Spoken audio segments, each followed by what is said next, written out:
Hello viewers, আসসালামু আলাইকুম। Baby মম unique ওয়ার্ল্ডে আপনাদের সবাইকে আবারও স্বাগত জানাচ্ছি। দূরের এবং কাছের যে যেখান থেকেই আমার আজকের এই ভিডিওটি দেখছেন, সবাইকে অসংখ্য ধন্যবাদ জানাচ্ছি। চলে এলাম আরেকটি নতুন রেসিপি নিয়ে। আশা করছি আমার আজকের এই রেসিপিটিও আপনাদের সবার কাছে অনেক বেশি পছন্দের হবে। ফ্রেন্ডস, মিষ্টি কুমড়ো খুবই সুস্বাদু ও জনপ্রিয় একটি সবজি। এটি শুধু স্বাদেই নয়, গুণেও অনন্য।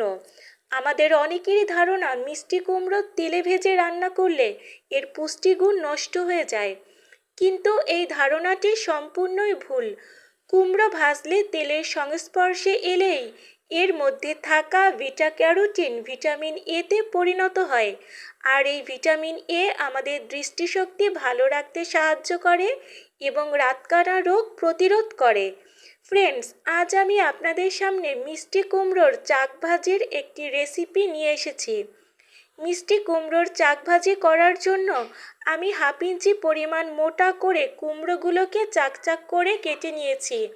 মিষ্টি কুমড়োগুলোকে আমি খুব ভালোভাবে ধুয়ে পানি ঝরিয়ে নিয়েছি। এবার আমি আধা চা চামচ লবণ এবং হলুদের গুঁড়ো দিয়ে মিষ্টি কুমড়োগুলোকে খুব ভালোভাবে মাখিয়ে নিয়েছি। এবার আমি চলে আসব মূল রান্নায়। আমি একটি ফ্রাই প্যানে 2 টেবিল চামচ পরিমাণ সয়াবিন তেল দিয়ে দিয়েছি। গ্যাসের ফ্লেম লো হিটে রেখে আমি তেলটাকে ভালোভাবে গরম করে নিয়েছি। তেলটা গরম হয়ে গিয়েছে, আমি এখন একে একে সব মিষ্টি কুমড়োগুলো দিয়ে দিয়েছি। একটু সময় নিয়ে মিষ্টি কুমড়োগুলোকে গোল্ডেন কালার করে ভেজে নিতে হবে, না হলে কুমড়োর ভেতরটা কাঁচা থেকে যাবে এবং উপরটা পোড়া দাগ লেগে যাবে। আস্তে আস্তে সবগুলো মিষ্টি কুমড়োকেই আমি গোল্ডেন কালার করে ভেজে নিয়েছি। আমি এখন কুমড়োগুলোকে একটি প্লেটে তুলে নিচ্ছি।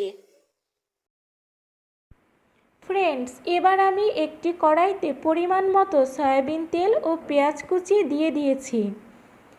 পেঁয়াজটাকে গ্যাসের চুলো লো হিটে রেখে হালকা বাদামি কালার করে ভেজে নেব।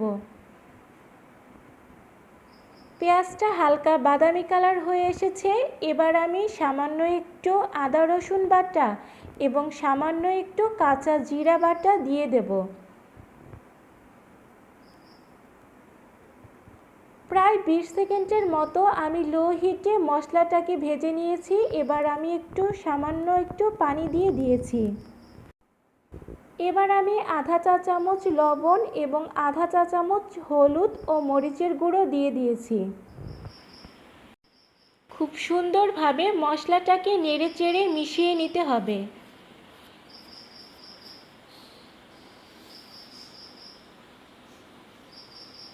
কারণ মশলাটা যত সুন্দরভাবে কষানো হবে, রান্নার টেস্ট তত ভালো হবে। একটু সময় নিয়ে মশলাটাকে কষাতে হবে।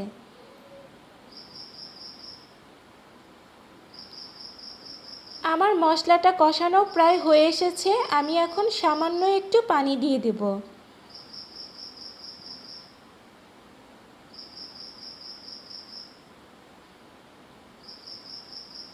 এবার আমি মশলাগুলোকে খুব সুন্দরভাবে নেড়েচেড়ে মিশিয়ে দেব।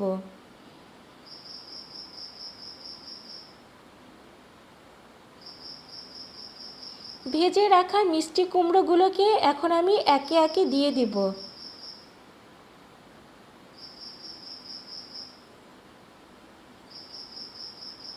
আস্তে আস্তে করে আমি সবগুলো মিষ্টি কুমড়োকেই চারদিকে ছড়িয়ে দেব। এভাবে আমি 1 মিনিটের মতো মিষ্টি কুমড়োগুলোকে ভাপে রেখে দেব। 1 মিনিট পরে আস্তে আস্তে আমি সবগুলো মিষ্টি কুমড়োকেই উল্টে দেব। 1 মিনিট পরে আমি সবগুলো মিষ্টি কুমড়োকেই একে একে উল্টে দেব।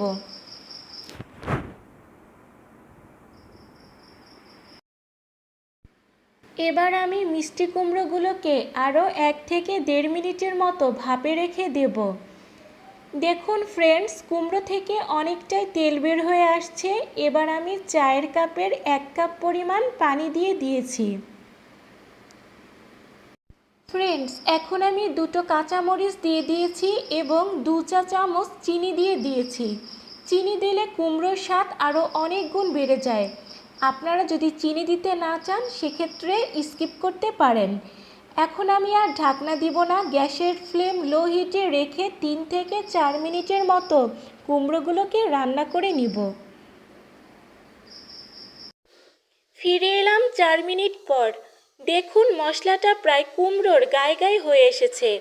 আমি এখন একে একে সবগুলো মিষ্টি কুমড়োকেই উল্টে দেব। মিষ্টি কুমড়ো আমার খুবই পছন্দের একটি সবজি। মিষ্টি কুমড়ো খেতে যারা অপছন্দ করেন তাদের উদ্দেশ্যে আমি বলবো যে প্লিজ একবার এইভাবে কুমড়োর ভাপা ট্রাই করে দেখবেন।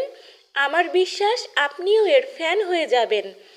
মিষ্টি কুমড়ো যে আমাদের শুধু দৃষ্টিশক্তিই ভালো রাখে তা কিন্তু নয়। মিষ্টি কুমড়ো রোগ প্রতিরোধ ক্ষমতা বাড়ায়। কম ক্যালোরি এবং প্রচুর পরিমাণে ফাইবার থাকার কারণে আমাদের ওজন কমাতেও সাহায্য করে। এছাড়া ক্যান্সার প্রতিরোধেও মিষ্টি কুমড়ো ভূমিকা রাখে। ফ্রেন্ডস, আমার মিষ্টি কুমড়ো ভাপা হয়ে গেছে। আমি এখন সামান্য ভাজা জিরার গুঁড়ো দিয়ে আপনাদেরকে পরিবেশন করে দেখাবো।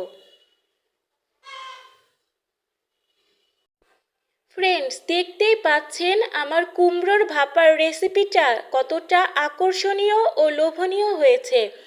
গরম ভাত, পরোটা কিংবা রুটির সাথে এটা খেতেও কিন্তু দুর্দান্ত হয়। আমি একটি কুমড়োকে কেটে দেখাচ্ছি, একেবারে সফট, তুলোর মতো নরম হয়ে গেছে। আপনারাও বাসায় ট্রাই করবেন। ছোট বড় সবার কাছেই এই রেসিপিটা অনেক বেশি পছন্দের হবে ইনশাল্লাহ। সবাই ভালো থাকবেন, সুস্থ থাকবেন। আজকের মতো এখানেই শেষ করছি। আল্লাহ হাফেজ।